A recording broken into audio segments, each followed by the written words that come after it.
hidup yang larut dalam alur ketuhanan. Yang ketiga, wa badanan 'alal bala'i sabir.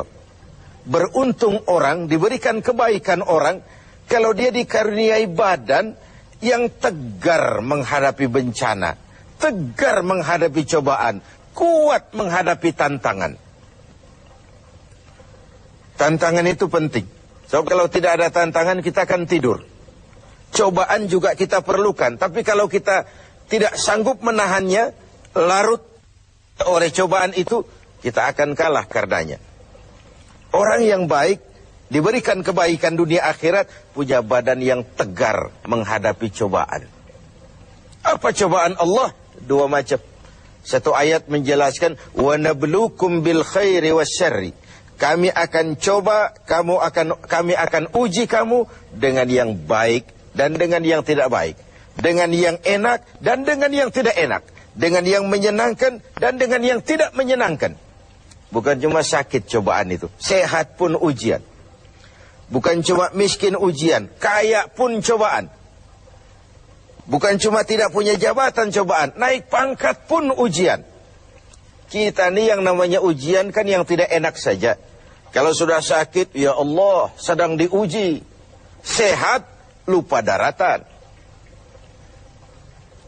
Miskin, ujian. Setelah kaya, lupa bahwa itu juga ujian. Fenomenanya apa? Banyak orang lulus ketika diuji dengan kemiskinan, tapi gagal berantakan setelah diuji dengan kekayaan. Ketika miskin dia hamba Allah, setelah kaya dia pindah menjadi hamba harta. Belum pernah ada orang datang mengeluh, Pak Ustadz, saya sedang diuji oleh Tuhan. Kenapa Pak? Uang saya sedang banyak. Belum pernah.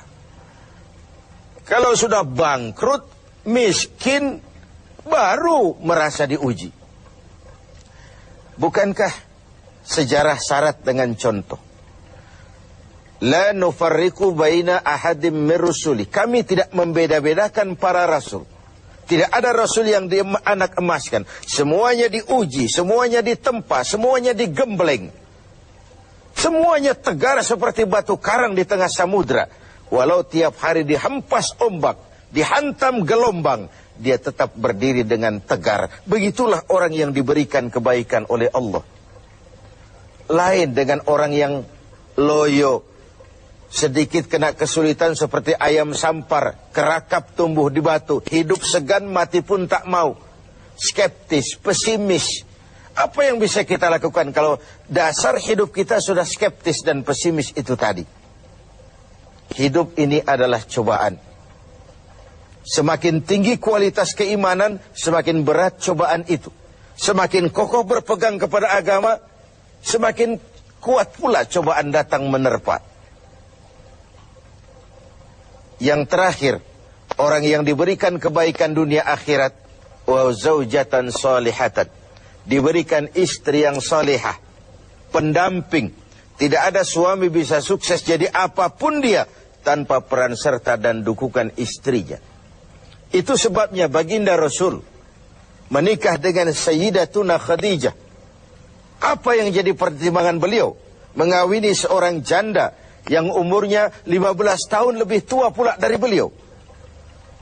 Kalau sekedar memperturutkan hawa nafsu, mestinya tidak Khadijah yang dipilih oleh baginda Rasul.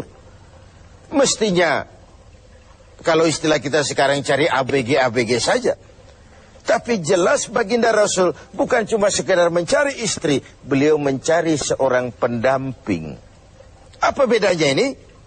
Tiap perempuan bisa jadi istri, memang, tapi tidak tiap istri bisa jadi pendamping. Itu dibuktikan dalam sejarah. Orang lain belum beriman, Khadijah iman. Orang lain memusuhi Nabi, Khadijah mengorbankan hartanya untuk membantu perjuangan Nabi.